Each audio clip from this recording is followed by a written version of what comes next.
dalam isu-isu keumatan hendaknya kita senantiasa bisa semaksimal mungkin menunjukkan keberpihakan.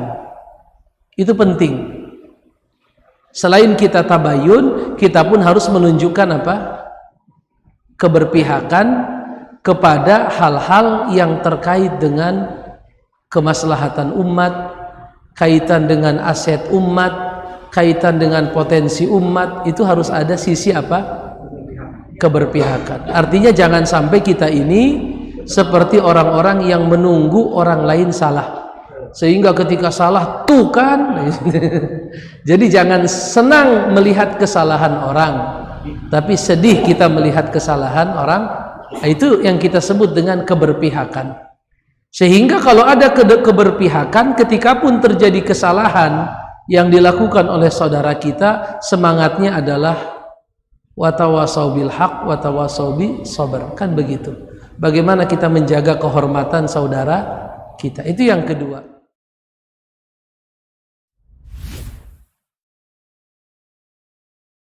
Terkait kekinian, Kekinian ACT. Iya. Nah kan ada potongan 13,8%. Itu gimana? 13, apa itu 13,8%? Setiap dana yang masuk untuk kegiatan umat dipotong dana operasionalnya 13,8%. Apa hukumnya? Iya, sama ini sih sebetulnya terkait ACP itu kan bawa nama Islam. Kemudian nanti jadi bahan lah untuk makin mendiskreditkan Islam. Baik. Kita sebagai Sikap kita bagaimana? Pertama, secara umum sebaiknya kita terus-menerus belajar untuk menahan diri dalam hal-hal yang kita belum terlalu tahu permasalahannya. Tahan diri kita. In ja'akum fasikum binaba'in fatabayyanu. Kata Allah dalam Al-Quran, apabila datang orang-orang yang fasik membawa berita, fatabayyanu, klarifikasi, pastikan kebenarannya. Jangan sampai kita hanya mendengar berita dari satu pihak. Itu satu. Ya. Artinya kalau belum jelas satu berita itu, jangan cepat-cepat memponis atau menghukum. Itu satu, jadi prinsip, namanya dalam agama prinsip tabayyun. Yang kedua,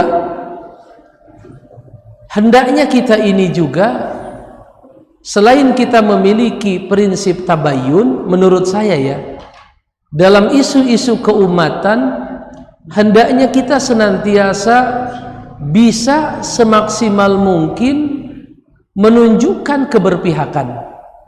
Itu penting. Selain kita tabayun, kita pun harus menunjukkan keberpihakan kepada hal-hal yang terkait dengan kemaslahatan umat, kaitan dengan aset umat, kaitan dengan potensi umat. Itu harus ada sisi keberpihakan. Artinya jangan sampai kita ini seperti orang-orang yang menunggu orang lain salah, sehingga ketika salah tuh kan jadi jangan senang melihat kesalahan orang, tapi sedih kita melihat kesalahan orang. Itu yang kita sebut dengan keberpihakan. Sehingga kalau ada keberpihakan, ketika pun terjadi kesalahan yang dilakukan oleh saudara kita, semangatnya adalah watawasau bil haq watawasau bis sabr. Kan begitu. Bagaimana kita menjaga kehormatan saudara kita. Itu yang kedua. Satu, klarifikasi. Dua, lahirkan keberpihakan. Yang keempat, kalau kita lihat ketiga, kita pun saya rasa harus membangkitkan kesadaran. Ya, kesadaran bahwa kita hidup di zaman di mana arus ghazwul fikri itu semakin deras ya. Perang pemikiran itu luar biasa. Artinya tidak jarang kesalahan kecil yang dilakukan oleh umat Islam di blow up luar biasanya, sehingga hilang semua kebaikannya. Itu yang kita sebut dengan tidak bersikap adil ya. Ada yang bilang adil itu kan bukan hanya dalam ucapan. Adil itu dalam apa? Bahkan ketika masih dalam pikiran. Ya, adil itu bukan hanya ketika kita mengucapkan, bahkan ketika ucapan itu masih ada di pikiran, kita harus, karena ada sebagian orang memuji untuk tujuan apa? Menjatuhkan. Ada anak kecil ganteng banget, dia bilang, ini benar anak ente. Ganteng banget nih bocah. Iya anak saya, anak siapa?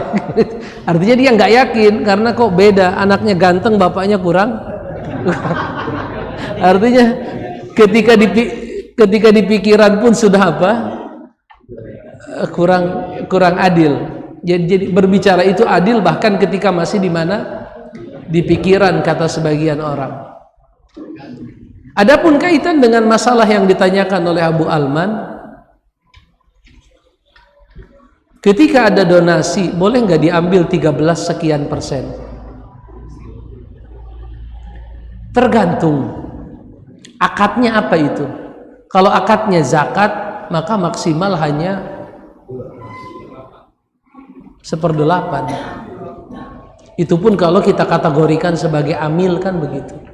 Kalau kita kategorikan sebagai amil, 1/8 dari nilai apa? Kalau itu zakat mal ya, karena ada namanya wal amilina alaiha. Tapi permasalahannya teman-teman di sana mengatakan kami bukan lembaga zakat. Artinya kami tidak terikat dengan aturan-aturan atau kaedah-kaedah yang berlaku dalam zakat. Karena kebanyakan memang yang dikumpulkan donasi yang sifatnya sosial, baik itu kebencanaan, kemanusiaan lah secara umum ya. Artinya secara agama ya tergantung nanti, bisa nggak dianggap pelanggaran? Bisa, kalau memang ada apa? Ada dana yang seharusnya telah ditentukan apanya? Peruntukan bagiannya, kemudian diambil melebihi apa?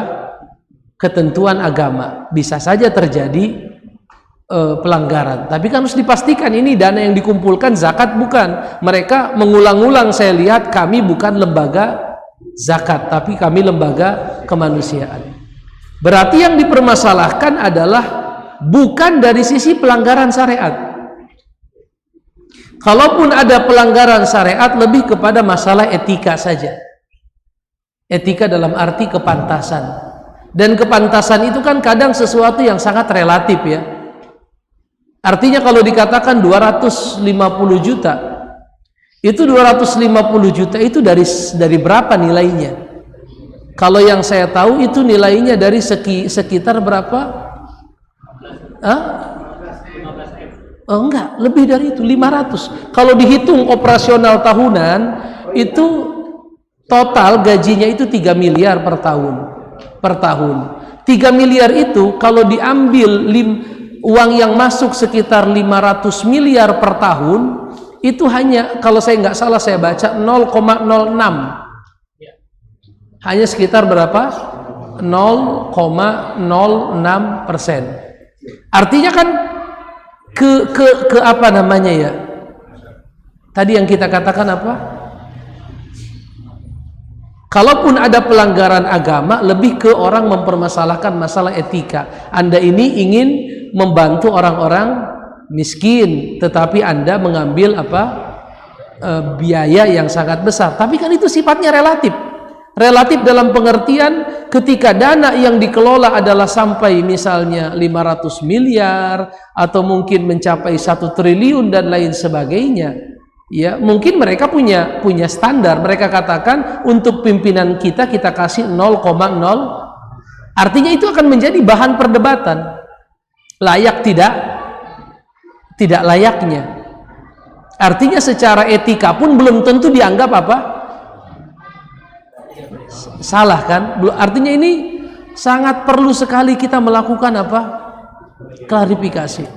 Artinya kalau secara hukum agama nggak ketemu kesalahannya, berarti mungkin ditarik kepada pelanggaran hukum negara. Sekarang dicari ada nggak hukum negara yang dilanggar. Sampai sekarang yang dijadikan dasar hanyalah terjadi semacam kegaduhan. Untuk menghentikan kegaduhan, izinnya dicabut. Pertanyaan, apakah sampai kegaduhan yang menimbulkan potensi bahaya? Saya rasa enggak juga. Sekarang kan yang saya baca ya, saya baca sedikit-sedikit, itu sampai semua rekeningnya dibekukan luar biasa.